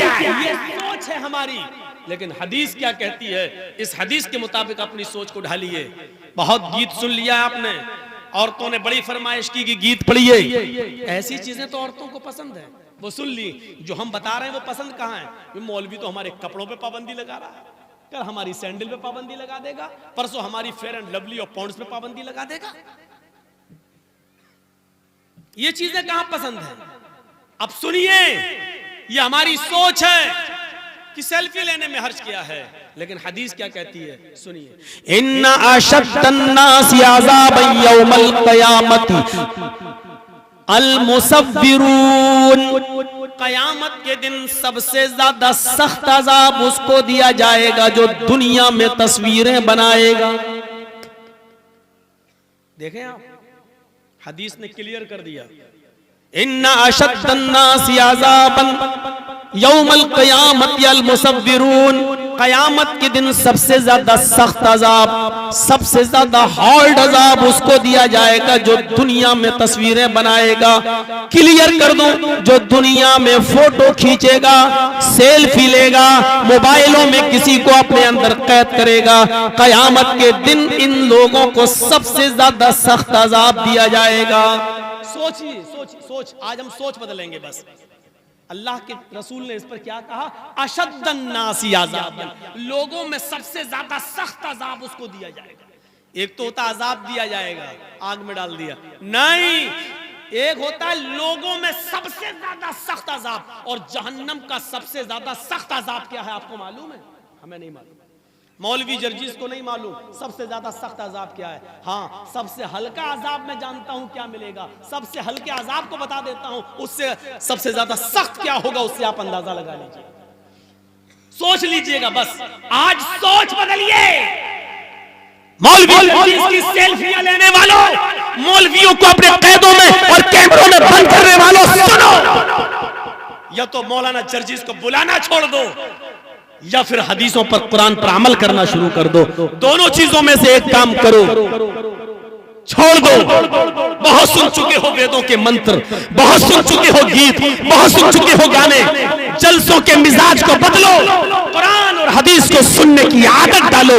जलसों का चंदा तुम कुरान और हदीस के नाम पर लेते हो, दीन के जलसों पे के नाम पे करते हो। 100, 200, 1000 रुपए का चंदा लोगों के दरवाजों पे जाके इजलास दीन के काम के नाम पर करते हो, गीत के नाम पर नहीं, वेद और रामायण और के श्लोक और मंत्र के नाम पर नहीं। इसलिए अपनी सोच बदलो और अपनी आदतों को बदलो। मेरी बात आज कड़वी लगेगी, अब क्या करूं, जब बीमारी इतनी बढ़ गई है कि होम्योपैथिक और मीठी गोलियों से सही नहीं होगी तो ऑपरेशन करने की जरूरत पड़ रही है, तो कर रहा हूं। आज की तकरीर के बाद या तो जिंदगी भर के लिए मौलाना जर्जीज को तलाक दे दोगे या अपनी आदत बदल लोगे। बदलो अपनी आदत। सबसे हल्का अज़ाब क्या होगा सुनिए, अल्लाह के नबी फरमाते इन्ना अहवना अहलिन नारी अज़ाबन यौमल क़ियामती ला रजुलुन यूज़उ फी अख़मसी क़दमैहि जमरतान। क़यामत के दिन जहन्नम में सबसे हल्का अज़ाब उस आदमी को, शख्स को दिया जाएगा। सबसे हल्का अज़ाब उस शख्स को दिया जाएगा। सबसे हल्का अज़ाब क़यामत के दिन उस शख्स को दिया जाएगा जिसके पैरों के तलवे के नीचे, तलवा समझते हैं ना, पैरों का तलवा, ये जिसके पैरों के दोनों तलवों के नीचे आग की 2 चिंगारियां रख दी जाएंगी। चिंगारी समझते हैं ना, चिंगारी। एक तो होता कोयला जल के अंगारा बन गया, वो तो अंगारा हो गया, अंगारा छोड़ दीजिए। चिंगारी, चिंगारी को कैसे समझाऊं? बीड़ी पीते हैं, चलती है ना, हल्की सी एक चिंगारी निकली बीड़ी में से, यहां से एक फूटी, बुझ गई, ये होती है चिंगारी। कितनी सी होती है? छोटी सी। अल्लाह के नबी कहते हैं जिसने दुनिया में सबसे कम गुनाह किए होंगे, छोड़ दीजिए, हम लोग तो उसमें शामिल है नहीं, सबसे कम गुनाह करने वालों में हम लोग शामिल नहीं है, माफ कीजिएगा। हम लोगों ने कितने गुनाह किए पता नहीं। कयामत के दिन सबसे हल्का अज़ाब उसको दिया जाएगा जिसने दुनिया में सबसे कम गुनाह किए होंगे। कोई तो होगा अल्लाह का बंदा जिसने कम गुनाह किए होंगे, सबसे हल्का अज़ाब उसको दिया जाएगा। और उसको सबसे हल्का अज़ाब दिया जाएगा तो कौन सा अज़ाब होगा? ला रजुलुन युज़उ फी अख़मसी क़दमैहि जमरतान, उसके पैरों के दोनों तलवों के नीचे आग की 2 चिंगारी रख दी जाएंगी। हल्की हल्की सी 2 चिंगारी, सिर्फ 2 चिंगारी उसके दोनों पैरों के नीचे रख दी जाएंगी, एक इधर एक इधर। इन दोनों चिंगारियों की वजह से उसकी हालत क्या हो रही होगी सुनो। अल्लाह के नबी क्या फरमाते हैं और अपनी सोच को बदलो। अल्लाह के नबी क्या कहते हैं? सब इन दोनों चिंगारियों की वजह से उसकी हालत ये होगी, यगली मिनहुमा दिमागुहु, जैसे तुम हांडी के अंदर पानी भरकर आग पर रख देते हो, चूल्हे पर रख देते हो, और थोड़ी देर के बाद वो पानी जब बॉयल होता है, उबलता है, हांडी में उस पानी के खौलने की आवाज आती है, यगली मिनहुमा दिमागुहु, आग की इन दोनों चिंगारियों की वजह से उसका दिमाग खौल रहा होगा। आग की दोनों चिंगारी की वजह से इसका दिमाग ठिकाने नहीं रहेगा, उसका भेजा बाहर निकला जा रहा होगा, उसका दिमाग हांडी की तरह खौल रहा होगा। यरा अन्नहु अशद्दु अज़ाबन, वो ये समझ रहा होगा कि मेरे अल्लाह ने, मेरे रब ने मुझे जहन्नम में सबसे ज्यादा हार्ड, सबसे ज्यादा सख्त अज़ाब दिया है। हालांकि ये सबसे हल्के अज़ाब वाला इंसान होगा, ये सबसे हल्के वाला अज़ाब होगा, सबसे हल्का अज़ाब वाला इंसान होगा, लेकिन इन दोनों चिंगारियों की वजह से वो ये समझ रहा होगा कि हमसे ज्यादा सख्त और हमसे ज्यादा शदीद, हमसे ज्यादा हार्ड अज़ाब किसी को नहीं दिया जा रहा है। फोटो बनाने वालों, तस्वीरें खींचने वालों, अब सोचो, अब सोचो। मुझे मालूम है कि मेरी इस तकरीर के बाद भी तुम नहीं मानोगे। कुछ लोग कुत्ते की पूंछ की तरह टेढ़े होते हैं, उनको 100 साल के बाद भी कुत्ते की पूंछ को अगर निकालोगे तो वो टेढ़ी निकलेगी, सीधी नहीं होगी। इसके बाद भी चुपके से किसी न किसी तरीके से ले लेंगे। होता है, मेरी नहीं किसी और की, वो लेंगे, नहीं बदलेगी, मरेंगे तब देखा जाएगा, अभी थोड़ी मर रहे हैं हम, मरने से पहले तौबा कर लेंगे। जब अल्लाह रब्बुल आलमीन का फैसला आ जाता है तो कभी कभी वक्त ऐसा भी होता है कि तौबा के दर, तब तौबा की मोहलत भी नहीं मिलती है, किसी से माफी और तलाफी की मोहलत भी नहीं मिलेगी। कभी कभी ऐसा ऐसा ऐसा मंजर भी सामने आ जाता है। मेरे प्यारे साथियों, गौर कीजिए, इस मंजर को देखिए, सोच बदलिए अपनी, सबसे हल्का अजाब उसको दिया जाएगा जिसके पैरों के तलवे के नीचे दो आग की चिंगारियां रख दी जाएंगी। जब सबसे हल्का अजाब ही होगा तो तस्वीर बनाने वालों को सबसे ज्यादा सख्त अजाब दिया जाएगा। तो सबसे ज्यादा सख्त अजाब क्या होगा? इन्ना शद्दन्नासी अज़ाबन यौमल क़यामती अल मुसव्विरून, कयामत के दिन सबसे ज्यादा सख्त अजाब उनको दिया जाएगा जो दुनिया में तस्वीरें बनाएंगे, जो दुनिया में फोटो खींचेंगे, जो दुनिया में अपने मोबाइल में किसी को कैद करेंगे। सोचो तुम अल्लाह रब्बुल आलमीन की एक तख्लीक, अल्लाह ने इंसान को जानदार को पैदा किया, तुम उसको अपने कैमरों में बंद कर रहे हो जबकि तुम उसके अंदर रूह नहीं डाल सकते हो। कयामत के दिन अल्लाह तुम्हारे इन कैमरों को तुम्हारे सामने पेश कर देगा, तुमने जिन चीजों को खींचा है वो पेश कर देगा। तुमने अपने मोबाइल से डिलीट जरूर कर दी है मौलाना जर्जीस की तस्वीर, फला मौलाना की तस्वीर, लेकिन फरिश्तों ने जो रिकॉर्ड कर लिया है वो तस्वीर डिलीट नहीं होगी। कयामत के दिन उन तमाम तस्वीरों को सामने रखा जाएगा, फिर अल्लाह कहेगा इनके अंदर रूह डालो, जो ना तुम्हारी ताकत है ना हमारी ताकत है, ना तुम्हारा बाप रूह डाल सकता है ना मेरा बाप रूह डाल सकता है। अल्लाह कहेगा आए फरिश्तों, इन्होंने हमारी तख्लीक की है, इन्होंने जानदारों की तस्वीरों को किया है, फिर इसने रूह नहीं डाली है, ले जाओ इनको जहन्नम के अंदर फेंक दो और सबसे ज्यादा सख्त अजाब दो, सबसे ज्यादा हार्ड अजाब इन्हीं को दो। वो सबसे ज्यादा सख्त अजाब क्या होगा हमें नहीं मालूम। हाँ, सबसे हल्के अजाब से हम सोच सकते हैं कि जब हल्का अजाब ही है तो सख्त अजाब फिर क्या होगा? सख्त अजाब क्या होगा? अपनी सोच को बदलो। हम अपनी सोच नहीं बदल पा रहे हैं। अल्लाह ने क्या कहा? सोचो, गौर करो कि कल कयामत के दिन के लिए तुमने कौन सी तैयारी करी है। जब ये सोचोगे कि हमें कयामत के दिन अल्लाह के सामने सवाल का जवाब देना है तो हम दुनिया में अल्लाह से डरेंगे। कुरान की एक आयत पढ़ता हूं, जरा इसका मंजर देखिए आप। वमन अरज़ा अन ज़िक्री फ़इन्न लहू मईशतन ज़न्का। कभी सोचा है इस आयत को मौलवियों ने बहुत बार पढ़ा होगा मिंबरों पर और खुतबों में और तकरीरों में, जरा हमसे भी सुन लो। वमन अरज़ा अन ज़िक्री फ़इन्न लहू मईशतन ज़न्का, जो मेरे जिक्र से एराज करेगा, जो मेरे जिक्र से एराज करेगा, हम कयामत के दिन फ़इन्न लहू मईशतन ज़न्का, हम उसकी रोजी को तंग कर देंगे। अल्लाह ने यह नहीं कहा कि हम उसकी रोजी को बंद कर देंगे, अल्लाह ने कहा हम उसकी रोजी को तंग कर देंगे। अब सुनिए, बंद करना क्या होता है और रोजी तंग करना क्या होता है। अब किसी की आवाज नहीं निकलना चाहिए, जो जिसकी आवाज निकले उसको फौरन भगाओ यहां से। थोड़ा सा सुन लीजिए, मैं चाहता हूं कि बहुत आसान उर्दू में आपको समझाऊं, क्योंकि ये मिला जुला बेल्ट है। आप लोग बंगला भी समझते हैं, लेकिन बिहार है इसलिए आप हमारी जो जबान से उर्दू लफ्ज निकल रहे हैं आप उसको, हम बहुत आसान उर्दू बोलते हैं ताकि आप और हम सब और हमारी माँ बहनें भी समझ जाएं। अगर उनके कानों में मेरी आवाज जा रही है तो थोड़ी देर के लिए वो अपनी साड़ी और अपनी सैंडल दूसरों को दिखाना छोड़ दें। औरतों की आदत होती है, साड़ी तेरी कितने की, कहाँ से ली, चप्पल कितने की, ये लिपस्टिक कहाँ मिली है, ये दुपट्टा कहाँ मिला, ब्लाउज कहाँ से लाई, यही उनकी आदत होती है। और ये आदत उनकी कभी बदल नहीं सकती, फितरत है, फितरत है, आदत कभी नहीं बदल सकती है। तो सुनिए, वमन अरज़ा अन ज़िक्री, पहले तो ये समझो कि जिक्र किसको कहा गया। जो मेरे जिक्र से एराज करेगा, एराज का मतलब मुंह फेरेगा। अब एराज भी बताना पड़ेगा ना। वमन अरज़ा अन ज़िक्री, जो मेरे जिक्र से एराज करेगा, एराज करने का मतलब पीठ दिखाएगा, मुंह फेर लेगा।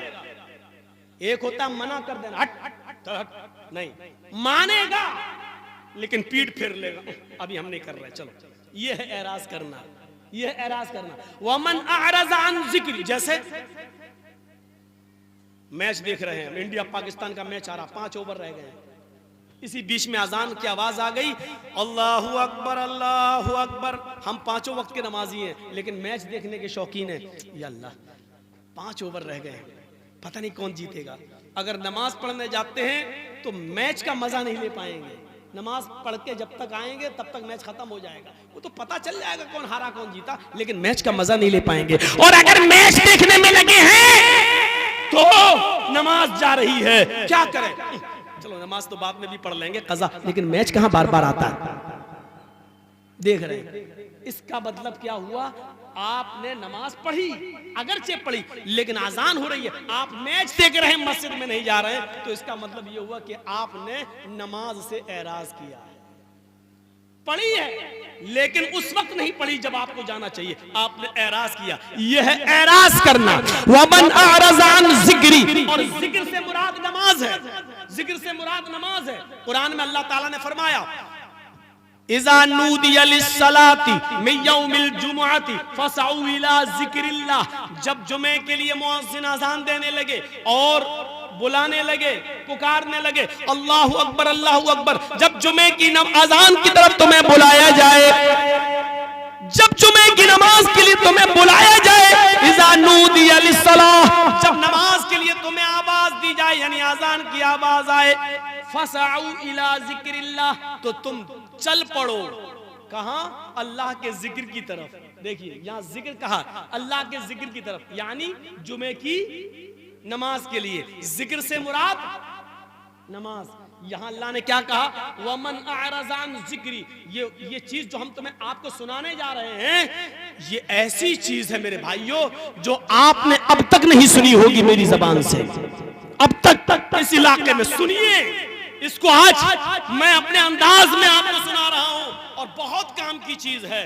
आपको जाना होगा तो चले जाइए, लेकिन इस एराज को और जिक्र की बात को सुनने के बाद आप जा सकते हैं, आप जिसको जहां जाना, लेकिन ये सुन लीजिए, वमन अरज़ान ज़िक्री, जिसने हमारी नमाज से एराज किया, हमारे जिक्र से एराज किया, फ़इन्न लहू मईशतन ज़ंका, हम उसकी रोजी को तंग कर देंगे। आज ये शिकायतें हैं कि ए भैया, तुम्हारी वीडियो सेट नहीं हो पा रही अभी तक, तुम ही अकेले पैसा कमा रहे हो यार, हमें तकरीर करते हुए पौन घंटा हो गया, इनका वीडियो सेट नहीं हो पा रही है, इनको बिठा लो, कहां जा रहे हैं, इनसे कहो यहीं पेशाब कर लो। देखिए हमको सामने से जो आदमी उठता है तो हमको बहुत डिस्टर्ब होता है, मैं अपनी आदत बता दे रहा हूं। एक बार हैदराबाद में तकरीर कर रहा था, सामने से एक आदमी उठा, मैं समझा पेशाब करने जा रहा, आया सीधा माइक पकड़ के, क्या है, फिर अंडे टमाटर पत्थर सब चला, वहां जो हुआ, तो इसलिए वो जो मेरे दिमाग में बैठ गया वो निकलता नहीं है। जो आदमी बीच सामने से उठता, मैं समझता हूं ये माइक पकड़ने आ रहा है, यही सोचता हूं। तो या तो सामने बैठा मत करो, और बैठते हो तो उठा मत करो। 80-80 साल के बुढ़े भी उठते हैं, आप बताइए बेचारे, वो चाचा उठ के कहां जाएंगे, अब तो चाची के लायक भी नहीं रह गए, अब वो जाएंगे तो कहां जाएंगे, समझ में नहीं आता। बैठो, सुनो, अल्लाह अल्लाह करो, तकरीर करो। वमन अरज़ान ज़िक्री, जो जिक्र से नमाज से मुंह मोड़ेगा, एराज करेगा, हम उसकी रोजी को तंग कर देंगे। अल्लाह ने कहीं नहीं कहा कि हम उसकी रोजी बंद कर देंगे। क्या बेनमाजियों को रोजी नहीं मिलती है? मिलती है, लेकिन अल्लाह कहता हम उसकी रोजी को तंग कर देंगे। तंग करना जानते हो? बहुत रुपया आएगा मेरे पास, लेकिन आने के बाद रुकेगा नहीं मेरे पास। अचानक मेरे पास 1 लाख रुपया आया, 2 दिन में खत्म। मौलाना क्या, पैसा तो आता है लेकिन रुकता नहीं है, क्यों? कभी बेटा बीमार, कभी बीवी बीमार, कभी बच्ची बीमार, कभी ये बीमार। इसी को कहते हैं तंग करना। हम तुम्हारी रोजी को तंग कर देंगे, पैसा आएगा लेकिन रुकेगा नहीं, यह है रोजी को तंग करना। अब जा रहे हो झड़फुक्कों के पास, झड़फुक्का समझ रहे हो ना, मौलवी, मौलाना साहब क्या बरकत नहीं हो रही घर में, क्यों नहीं हो रही? पता नहीं मौलाना साहब, पता लगाओ, पैसा तो बहुत आता है लेकिन रुकता नहीं है।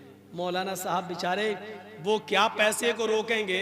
अगर मौलवियों के पास पैसा रोकने की कोई दुआ होती तो बेचारा 5000 रुपए में मस्जिद में नमाज क्यों पढ़ाता? 2-4-5 हजार रुपए के लिए जलसा क्यों करता? ये हमारी अकल, सोचो। मैंने फिर कहा सोच बदलो, सोच बदलो। तुम मौलवियों से तावीज ले रहे हो, अरे मौलवी के पास तो खुद बेचारे के पास इनकम नहीं हो रही है।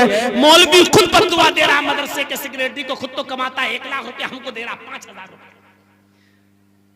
एक मौलवी साहब तो मस्जिद में दुआ कर रहे थे खुतबा देने के बाद, अल्लाह जितनी तनख्वाह हमारी उतनी मस्जिद की सेक्रेटरी की कर दे। अब कोई आमीन ही नहीं बोल रहा, मस्जिद का सेक्रेटरी भी आमीन नहीं बोल रहा। भाई क्यों नहीं बोलता? बोल। नहीं साहब तब तो बर्बाद हो जाएंगे। मौलाना साहब दुआ कर, अल्लाह मेरी रोजी रोटी में बरकत दे, बोल आमीन, यानी 5000 रुपए में आमीन हो रही है। और जब वो मौलवी दुआ करता, अल्लाह मदरसे के सेक्रेटरी की, मस्जिद के सेक्रेटरी की, सबकी उतनी तनख्वाह कर दे जितनी मेरी, तो कोई आमीन नहीं बोलता। इससे आप अंदाजा लगा सकते हैं कि आपको कितना डर है। 5000, 6000, 10,000 रुपए में आप जानते हैं कि मेरा घर नहीं चल सकता है, तो फिर मौलवियों के लिए कौन सोचेगा? उलमा के लिए कौन सोचेगा? मस्जिद के इमामों की फिक्र किसको होगी? सोचो। आप अपने बच्चों को कॉन्वेंट में पढ़ाते हो, आप अपने बच्चों को इंग्लिश मीडियम में पढ़ाते हो, आपका बच्चा इंटर करने के बाद साइंस साइड से बायो लेने के बाद एमबीबीएस को नीट में पास करके वहां चला जाता है, वो कमाएगा। लेकिन मदरसे में पढ़ने वाले बच्चों के बारे में कभी आपने तसव्वुर किया है कि ये कितने भी बड़े मौलाना बन जाएं, आलिम बन जाएं, लेकिन इनकी दौड़ मस्जिद और मदरसे से बाहर नहीं जा सकती है? कभी सोचा है आपने इन मदरसे से पढ़ने वाले तलबा के बारे में? मैंने कहा ना, मेरी तकरीर आज पूरी सोच के ऊपर होगी। सोच बदलो। इनके बारे में कौन सोचेगा? कौन? एक एमएलए, एक एमपी, एक सरपंच, एक मुखिया अपनी बेटी की शादी बड़े धूमधाम से कर रहा है, लेकिन इसी गांव में एक दो गरीब लड़की भी रहती है जिसके बाप के पास मोटरसाइकिल खरीदने का पैसा नहीं है कि वो देकर अपनी बेटी का हाथ पीला कर सके। इस बेटी के बारे में कौन सोचेगा? किसको फिक्र होनी चाहिए? एमएलए, एमपी की बेटी बारात उसके घर में आती है, 500 और 1000 आदमियों को बेहतरीन खाना खिलाएगा, लेकिन सोचो उस गरीब आदमी की बेटी के घर में अगर 400 और 500 आदमियों की बारात नहीं, सॉरी बारात का लफ्ज बदनाम मत करो, इसलिए मैं कहता हूं ये 400 और 500 चोर, ये लुटेरे, ये डाकू जिस घर में पहुंच गए हैं, कभी सोचा है कि उस लड़की का बाप इनको कहां से खिलाएगा? क्या कहां से कर्जा लेगा? इन बेटियों के बारे में कौन सोचेगा? और इनके माँ बाप के बारे में कौन सोचेगा? इस्लाम ने तो गरीबों के लिए भी रास्ते निकाले थे, आपने रास्ते बंद क्यों किए? सुनना पड़ेगा आज तुम्हें, क्या तुम्हारे बाप को भी सुनना पड़ेगा। जब तक मैं यहाँ हूँ, ये अथॉरिटी, पावर मुझे जनाब मोहम्मद रसूलुल्लाह की शरीयत ने दिया है, ये सुनना पड़ेगा तुम्हें। इसलिए सोचो। कुरान ने बार बार कहा, फ़अतबिरू या उलिल अब्सार, आए अकल रखने वालों सोचो। कुरान ने बार बार कहा तदब्बरून, क्या तुम गौर व फिक्र नहीं करते? ताक़िलून, क्या तुम अक्ल और शऊर से काम नहीं लेते? कुरान ने बार बार सोचने और फिक्र करने की दावत दी है। सोचो। वमन अअरज़ अन ज़िक्री फ़इन्न लहू मईशतन ज़न्का, जो दुनिया में अल्लाह के जिक्र से एराज करेगा, हम उसकी रोजी को तंग कर देंगे। फिर समझो एराज किसको कहते हैं? एराज हमारी बीवी का, यानी हमारी बीवी का, दोनों का बच्चा तो एक ही होता है। बच्चा लेटा है, पैदा हुआ है, 6 महीने का है, 7 महीने का, माँ का दूध पीता है, लेकिन माँ टीवी का सीरियल देख रही है। सोचिए, माँ टीवी का सीरियल देख रही है, बहुत अच्छा नाटक आ रहा है, बहुत अच्छा सीरियल आ रहा है, बच्चा भूख से रो रहा है, माँ की जिम्मेदारी है कि अपने रोते हुए बच्चे को उठाए, अपनी पिस्तान से अपना दूध पिलाए, लेकिन माँ जानती है कि बच्चा रो रहा है, लेकिन बच्चे को रोने दे रही है, लेकिन सीरियल का ड्रामा नहीं छोड़ रही है। थोड़ी देर का और है, इसको पूरा हो जाने दो, बच्चे को दूध पिलाऊंगी तो सही से देख नहीं पाऊंगी। इसको कहते हैं कि इस माँ ने बच्चे से एराज किया है, यानी माँ बच्चे को भूल गई है। माँ ने बच्चे को भगा नहीं रही है, बच्चे को फेंक नहीं रही है, बच्चे को मार नहीं रही है, बच्चे से पीठ फेर ली, यानी एराज कर लिया। यानी माँ अपने बच्चे की फिक्र नहीं कर रही है, बल्कि सीरियल की फिक्र कर रही है। इसका मतलब क्या है? एराज कर, इसको कहते हैं एराज। अब आप समझ गए ना एराज किसको कहते हैं? घर में आग लगी है, आग जल रही है, मेरा घर जल गया और हम मैच खेलने में लगे, किसी ने खबर दी तुम्हारा घर जल गया, जल्दी जाओ। अब हमें फिक्र होनी चाहिए कि हम अपना घर बनाएं, दोबारा बनाएं। जितना जल गया कोई बात नहीं, जितना बच जाए जल्दी जाएं, पानी वानी डालकर उसको ठंडा करें। जो जल गया वो तो जल गया, लेकिन जो बचा सकते हैं हमें घर की फिक्र नहीं है बल्कि हम मैच खेलने में लगे हैं, इसको कहते हैं कि हमने घर से एराज किया, हमने घर से एराज किया, हमें घर की फिक्र नहीं है। इसको कहते हैं एराज। बच्चे से मुंह फेर लिया, यानी बच्चा रो रहा है लेकिन मां टीवी देखने में लगी है, इसको कहते हैं बच्चे से मुंह फेरना, इसी को एराज कहते हैं। और कुरान ने इसी को कहा है, व मन अरज़ अन ज़िक्री फ़इन्न लहू मईशतन दंका, जो मेरे जिक्र से, मेरी नमाज से एराज करेगा, यानी अज़ान के वक्त मस्जिद में नहीं आएगा, खेत में लगा हुआ है, खेती कर रहा है, बाजार में लगा हुआ है, मार्केटिंग शॉपिंग कर रहा है, हाँ, चाय पीने में लगा है, होटल में बैठा है, अज़ान की आवाज सुन रहा है लेकिन मस्जिद की तरफ नहीं जा रहा है, अज़ान की आवाज सुन रहा है, कैरम बोर्ड खेल रहा है, अज़ान की आवाज सुन रहा है, लेकिन वो अपने मशगले में अपने काम को नहीं छोड़ रहा है, इसको कहते हैं कि उसने नमाज से एराज किया है। वमन अरज़ अन ज़िक्री, दुनिया का कोई मौलवी तुम्हें कोई तावीज नहीं दे सकता है, तुम्हारे घर में मालो दौलत के दरवाजे नहीं खोल सकता है, तुम्हें घर में खैर और बरकत का कोई तावीज नहीं दे सकता है। अगर कोई मौलवी देता है तो वो झूठ बोलता है, अगर देता है तो ड्रामा कर रहा है, नौटंकी कर रहा है। अल्लाह ने पहले ही कह दिया है, जब तू मेरे जिक्र से, नमाज से मुंह मोड़ेगा तो हम तेरी रोजी को तंग कर देंगे। अब तू चाहता है कि हमारे घर में खैर और बरकत हो, अगर तू चाहता है जो कमाता है वो पैसा रुके तो नमाज को पाबंदी के साथ अपने वक्त पर पढ़ना शुरू कर दे। जब तू अल्लाह के जिक्र का ख्याल रखेगा, नमाज का ख्याल रखेगा तो तेरी रोजी में तंगी नहीं आएगी, तेरी रोजी में बरकत होगी। ये आज बताया है अल्लाह तबारक व तआला ने रोजी में बरकत का। जा रहे हो कठमुल्लों के पास, ये तुम्हें क्या देंगे जो खुद 5-6 हज़ार रुपए महीने पे बेचारे नमाज पढ़ाने वाले।